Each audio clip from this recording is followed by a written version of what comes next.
from the College by the Lake, Coeur d'Alene, Idaho. Local, regional, national, and international guests discussing the issues and topics affecting the way you live are on Forum, the North Idaho College Public Forum, with your host and moderator, political scientist Tony Stewart.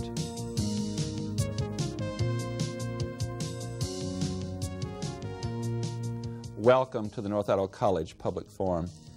Today starts a new era for this program that's been on the air for 22 years. We are happy to welcome to our viewing audience 4 new PBS TV stations. For many years we have been on KSPS in Spokane and KUID in Moscow, Idaho. And today, as I've indicated, we're delighted to welcome you new viewers. And for you who are joining us, you will learn over the months that lie ahead that we do subjects that are of great variety. In fact, we do almost every subject throughout a period of time. And to start this new series, we want to welcome for today's program Mr. John F. McManus. He is the National President of the John Birch Society, and he's had that position since 1991. Before that, from 1973 up until his presidency, he was known as the chief spokesperson for the John Birch Society and continues in that role as the president. As to background, he is a former Marine Corps officer, and he is also in education, worked in the field of electronics engineering. With his work in that field are degrees. He has written a book recently that's been published by the John Birch Society that he brought along on the program. In fact, it sent us in advance, and it's entitled Financial Terrorism. I have a copy here, and on the program today we will be basically talking about the comments from this particular publication.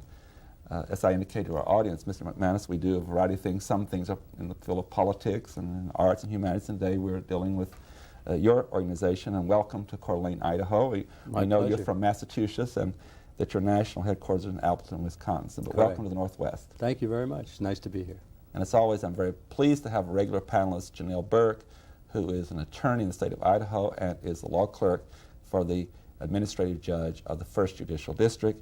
And I shall ask Janelle to commence the questioning.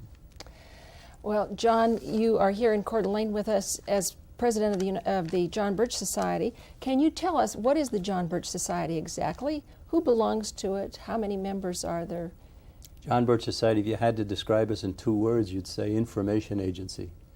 What we seek to do is to just bring information to the American people that is available to everyone, but is not given through the normal sources that people take their information from. We have as a goal preserving and even restoring the traditional American system. We're very strongly in favor of the U.S. Constitution and limited government. We are opposed to any form of totalitarianism and communism, of course. We've become known as an anti-communist organization, which we still are, but we were always opposed to socialism and fascism and Nazism and any form of totalitarianism. Generally, we're educational in nature.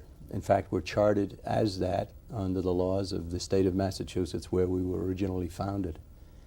Members of the society come from just about every walk of life. It's one of the things that we're most proud of. It's a beautiful cross-section of America. People from every ethnic and religious background, people who are well-to-do, not as many of them as we'd like, but generally middle-class Americans, and we're reaching out all the time for younger people, middle-aged people, all people. And we're having a bit of an uptick. We're, I guess, a little bit on a roll presently. The society is growing, and of course I'm quite pleased about that. Generally speaking, how is the John Birch Society formed in terms of governing societies? Is there a state coordinator or a state president who then reports to a national organization, or do you have a formal procedure like that? We have men we call field coordinators. They're fully paid salary and expenses. There are about 45 of them in the United States. And some of them cover one state, but some of them cover several states. Like one fellow back in the New England area covers 5 different states. And it's more geographical than it is population-wise. The Society's policies are set at the headquarters. I'm certainly one of the policy setters of the Society. And we don't have any control over any of the members. If anybody disagrees strongly with us, they just simply resign and walk away. And we intend only to have our point of view accepted through the power of persuasion. As we get into a lot of issues, I mentioned to you before the program that over the years, the 22 years, we've done all across the spectrum from very conservative to liberal and in between and so forth. And in previous shows with the John Birch Society some years ago, the guests we had from the positions the John Birch Society takes, that the focus seemed to be on the threat of communism, and is always oftentimes couched in terms of the communist conspiracy. As time passed, it has been my experience with guests that has gone into the background or has been far less mentioned, particularly in most recent times with the collapse of communism in the Soviet Union. And in replacing it has been another kind of theory or conspiracy that had to do more with financial institutions. Would you like to address why that the society has seemed to give different emphasis to the establishment of which they have been addressing? The communist problem was certainly there, and it was a great threat. Missiles aimed at our cities, armies that marched into other countries and seized control of them and terrorized the people and so on. But as the society pointed out at the beginning, that most of what the communists had been given them from the West, the communications equipment, the technology, the computers and so forth, even the money, foreign aid going to the communists and them using it to buy American technology, stealing American technology, building this. So the society's position evolved into an understanding that the real threat of the conspiracy that we were opposing wasn't based in Moscow, but was from the West. And that became much more dominant, and this goes back 20, 25 years in the society's history. So, and of course it continues today. Now, our position today is that communism isn't as much a threat as it was 5, 10 years ago, but it could be just as much a threat tomorrow from Red China.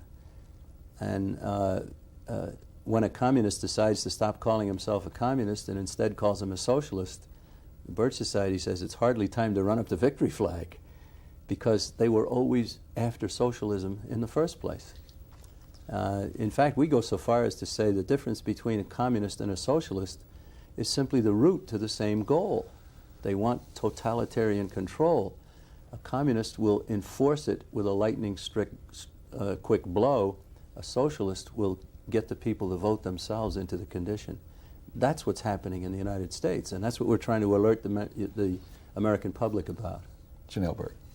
Well, I want then to give you an opportunity to talk a little bit about your book and to say, what is the main theme of the book? What really are you saying? Well, what's the thesis? What I'm saying in the book is that we have a horrendous national debt, and that doesn't come as a surprise to anybody.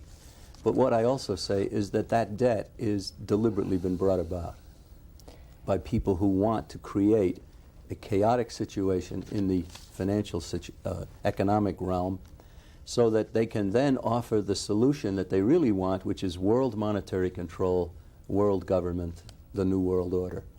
That's the thrust of my book. And of course, along the way, I've got a major section discussing what inflation is, which is not what we're being told every day on the newspapers and the television.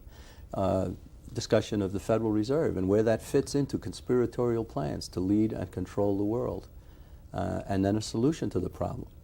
So we've covered a lot there, and I have some friends, you'll be interested in this, they say, hey McManus, where do you get off writing a book about economics? You know, I studied physics in college. Well, I tell them I didn't have to unlearn anything. I think a lot of what's being taught in economics in the colleges today is just horrible. It's not really good economics at all. It's how to get along with a system that is in place. Okay, now in terms of who are these people who want to, or who are proponents of a system that would be a socialistic system of some type? Who are these people? Unfortunately, it's the people who are from the Council on Foreign Relations, the Trilateral Commission. I've got major sections of the book discussing their comments. I've got discussions of many individuals who, going back 20 and 25 years, have stated that what they would like to see is a world monetary system with a consequent reduction in the relatively favorable American position. Well, wait a minute. I mean, have you taken an oath to support the Constitution, you who say these things? If so, you're perjuring yourself. The Constitution doesn't want the world government, doesn't want the situation to have America go down, wants to leave America alone. So we rely on the Constitution. We continue to tell people, anybody who'll listen, that if the Constitution were fully enforced today, the government of the United States would be 20% its size and 20% its cost. And wouldn't that be wonderful? Do you think people know that this is where they're headed? Do they actually, is it a conspiracy that they know that that's happening, or Well, do they they don't- fall into it well, they and don't- begin to believe? Oh, you mean the people who are involved in it, or the Yes. American public? Not the American public, Oh, the people okay. who are involved. Well, I think there are many, many of the people who are doing the work of the conspiracy, as I see it, whose sole goal is simply promotion of themselves. They know that if they follow this particular point of view and be politically correct, or economically correct even, that they'll move along and they'll go up the ladder, and it's that way in the media, it's that way in government, it's that way in industry, it's that way at the university level in some cases. And they don't really care about the consequences. They're just interested in self. And that's a very dangerous situation.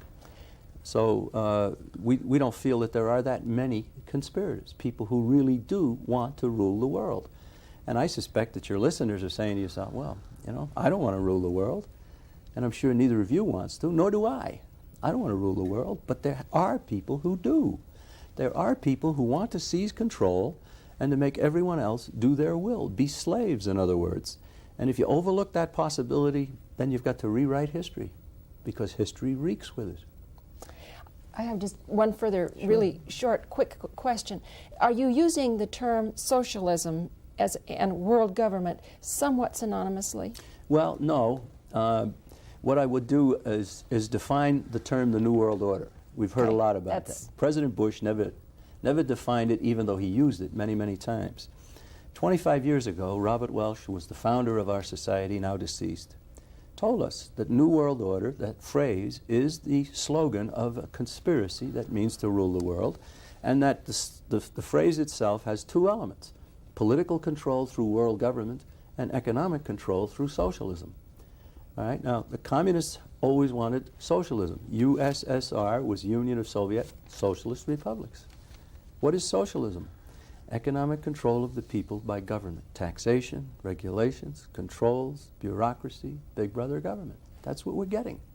It's not coming from Moscow or Peking. It's coming from Washington, D.C. And we're saying to the American people, grab a hold of yourself. Realize this. You don't want what's in the future if we don't change the drift that we're on. I want to come from this from an angle of being a critic, if I may. Fine, I'm used to that. I know you are, and I know you're very capable of defending your position. In chapter 15 of your book, you indicated the following: when we're softened up by declining living standard, fear of bankruptcy, and years of propaganda telling us how hard government officials have worked to ward off imminent collapse, we will be told that there's no other alternative but a world monetary system and a world government. Of course, it will also be a world tyranny, but that will be kept quiet for a time, end of quote. And as I plugged into your other parts of the book, I noticed you were very, very critical of course, a number of leading political leaders, former President George Bush and President Bill Clinton. David Rockefeller's always been a favorite target of the John Birch Society. For good reason. And Rawson Perot, I know it was critical. Well, he's a mixed bag. Mixed bag. And you said that in the book. And some criticism of the Concord Coalition headed by Senator Rudman, former Senator Rudman, and Senator Paul Tsongas. And there were others. There were many others. And so coming from a question in relation to your argument for a conspiracy, it seems to me that there's a lot of evidence that many of these leaders that you have criticized so much have worked very hard against what one could call the technical definition of socialism, and have struggled certainly against communism. And we spend a lot on defense for that purpose. So for we critics, it's hard to believe that from their record that the criticism of the point the society has given is backed with sufficient evidence. So I'd let you respond to that comment. Well, there's a lot to respond to Sure. there. If indeed there were some people who were very supportive of a huge defense industry, but at the same time were building the Soviet missile capability, that would mean that we'd have to have a huge defense position. Might they have possibly been doing that in order to simply spend the United States into huge amounts of debt? And I think that's exactly what has happened. There was a senator from Colorado years ago, William Armstrong, and I think it was 1982, he took the floor of the U.S. Senate to point out that the United States was now about to spend $50 billion to defend themselves from Soviet weapons that we gave the Soviets. All right, now, Robert Welch, at the founding of the John Birch Society, said that one of the things that I predict will happen will be huge amounts of expenditures of government for every conceivable reason, for missile defense, for this, for that, and to spend money as wastefully as possible to impoverish the American people and to force them into a position of having to pay huge amounts of taxation just for interest on the national debt. We're now up to $300 billion annually just for interest. That's $1,200 for every man, woman, and child in this nation, just for interest. In your book, you have tables and so forth, and certainly the statement is very correct that where we have gone in both annual deficit spending and the national debt has skyrocketed. In fact, in 1950, the debt was about $256.9 billion, and after 92, it was over $4 trillion, and we're all very aware of that. One thing that surprised me, though, in your criticism of leaders of this country, would you not agree that people like, one being a Republican, one a Democrat, former Senators Rudman and Tsongas, and people like Ross Perot, and there are others, as they have made this a very lively debate, hasn't that contributed to growing awareness of the problem? I read from what you were saying that, and again, you must speak for yourself, of course, but it seemed like that you were suggesting, and I know another one was Harry Figge's work on bankruptcy in 1995. Why do you think that they're off base, or why is the society different? Well, first of all, Harry Figge's book, Bankruptcy 1995, said that the United States would be bankrupt in 1995. I think he's crazy. That's not so. We're not going to be bankrupt in 95. At the present rate of continued indebtedness, we will be bankrupt by the year 2010 or something like that. But in the meantime, chaos and fear and so forth could very easily be used, and maybe the debt will grow a lot faster than I think it will. It's certainly not going to grow as fast as Figge pronounced. Now, you keep mentioning Tsongas and Rudman. These are two ex-senators, both of whom contributed mightily to the United States being in debt while they were in office, one Democrat and one Republican. They are now part of the Concord Coalition, but you forgot to mention that the leader of the Concord Coalition is a man named Peter G. Peterson, who is today David Rockefeller's successor as the chairman of the Council on Foreign Relations. He's just put out a book telling us all about we've got to face up to the debt. His book is called Facing Up. You know what he recommends as a way to combat the indebtedness of the United States government? Huge amounts of more taxation on you and me and Janelle Burke and the rest of Americans. Why not less government? How can a man write a book 300 pages long and talk about the problems of the United States of America and fail to even mention the Constitution, which is what he did? Again, if the Constitution were fully enforced, the government of the United States would be 20% its size and 20% its cost. And those people, all of those in Washington, have taken an oath to that Constitution. I haven't. I did when I was in the Marine Corps. But I more abide by it than they do, and they've taken an oath to it. I've got to return to Janelle. I wish I could continue. So just one more point, and then we'll go back to Janelle. That is, many of us, no matter what our political philosophies are great promoters of the Constitution, and that's one of the issues for the nation today. And in fact, the time we're taping this program in February, that the way the Constitution is written presently about the power to tax and spend and also have money for the debt of the United States, isn't that one of the issues why some members of Congress are promoting an amendment to the Constitution for a balanced budget? Yes, they're promoting an amendment to the Constitution. Imagine senators and congressmen promoting, let's have an amendment to the Constitution to control me and make me do what I could do if I just got 50% of one house of Congress, we could balance the budget. I guess the point I was just trying to make is that under the present Constitution, it's not against the Constitution to have a deficit, although it might not be a wise economic policy. That's right, but they can balance the budget with 50% of one house of Congress. And what they're saying is we need an amendment. That means 2/3 of both houses of Congress, 3/4 of the state's legislatures to force me to do what I already can do, and I think they're a pack of fakers. Janelle Burke. I want to get into some more of the detail with regard to some of the financial matters. In terms of inflation, what do you see as the danger of inflation? Well, first you say of it's all, not the same thing that all of us think it is. Quite often. Right. Inflation is an increase in the quantity of currency. It causes the currency to lose value, and therefore merchants and businessmen look for more of it in return for their goods and services. We are constantly being told that inflation is the rising prices, and I like to say that's like saying wet streets cause rain. That they don't, right? They are the fact. All right, now what happens? We have the Federal Reserve System has been given vast powers by the Congress, I think illegitimately. The Federal Reserve has a control over the amount of currency and therefore the value of the currency. They can decide the interest rates. They can create a boom. They can create a bust. They have the economic life of our nation right in their hands. And they are leading us right down the primrose path. Inflation is an increase in the quantity of currency. If I could buy a loaf of bread when I was a boy for a dime, and today it costs $1.30, is it because the bread costs more? No, the bread costs the same. What's the difference? The value of the money has gone down. That remarkably. I talk in the book about a man who inherited $10,000 in 1940. He could have bought a fine home. He didn't. He put it in the bottom drawer of his bureau for whatever his reasons. 50 years later, he took it out. He couldn't even put a down payment on the fine home. What happened to the value of his money? It was stolen from him by government and the Federal Reserve in a process that socialist John Maynard Keynes from England said not one man in a million can detect, except that that's not so in America because we've told many, many millions of Americans what inflation really is.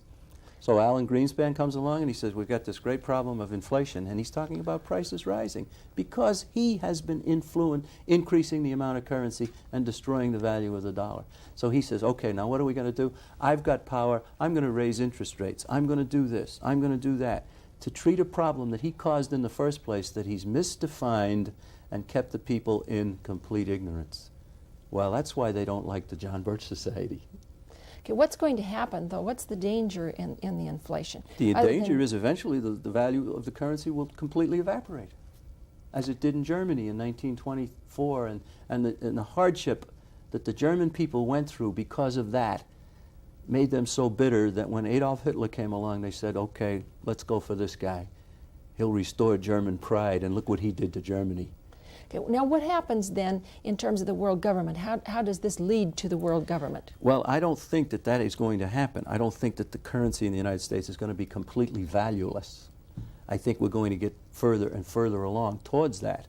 I think we're going to approach bankruptcy, and bankruptcy would be a point where the government of the United States can no longer borrow. People don't consider it worthy of lending money to. So I don't think that's going to happen either. But I think it's going to approach that. And I think we're going to see a lot more discussion from our so-called leaders about, well, I shouldn't say so-called, they are our leaders, and I don't like them being our leaders. But they will, again, talk more and more about, well, it looks more and more like we're going to have a world currency.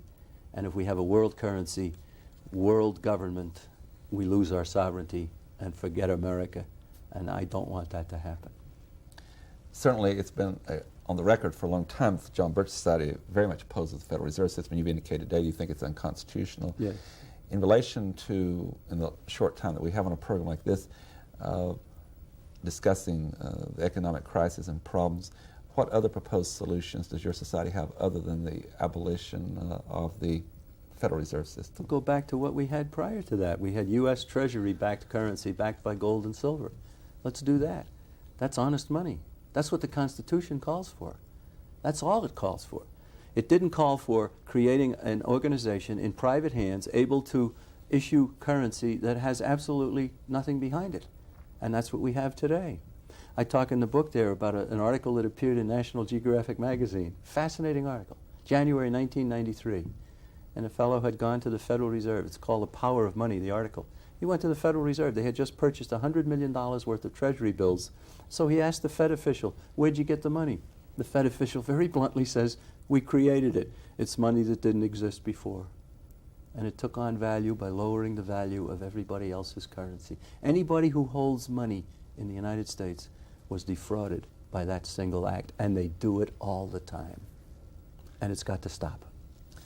And I know our invitation to you was here basically discuss the book that you have published on the financial issues, but there's a lot of discussion in this country about other issues other than economic issues. Oh, sure. You go right ahead. Oh, sure. Thank you Right. very much. In addition to your opposition to the government's policies and intervention in the economic sphere, how do you feel about government's regulation, intervention in other aspects of life, such as a lot of the social issues or human beings' life and behavior? I think if the government gets involved in housing programs, then immediately you have 100,000 more times people who need housing programs. I think if the government gets involved in welfare, then you have 100,000 times more people who want welfare from the government. I think all of these programs are designed for two purposes. One, to bankrupt a nation or lead us towards bankruptcy, and second, to gain control of many, many people. There are many, many people in America today dependent on government.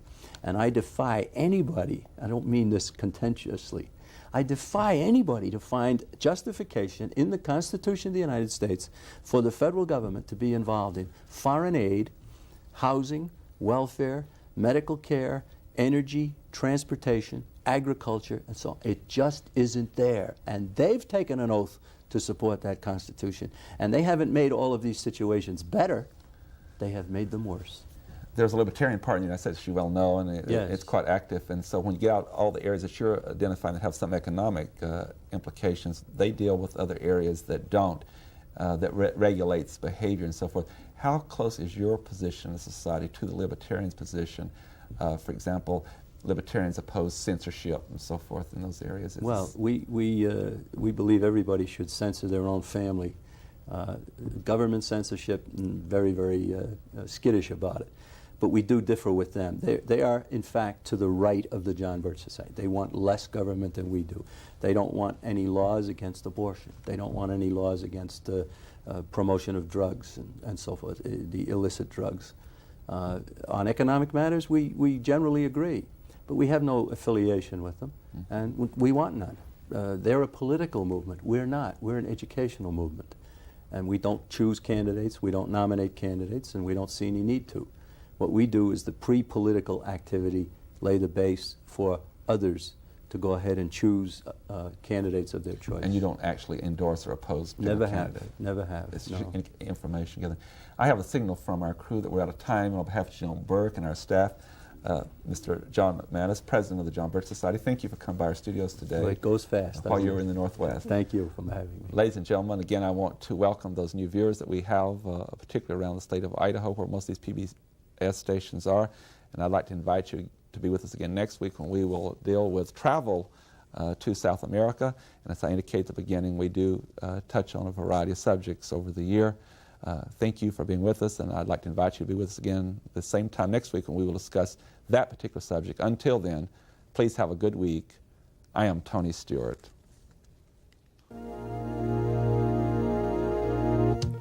The North Idaho College Public Forum was videotaped live from the studios of Instructional Technology on the campus of North Idaho College for viewing at this more appropriate time.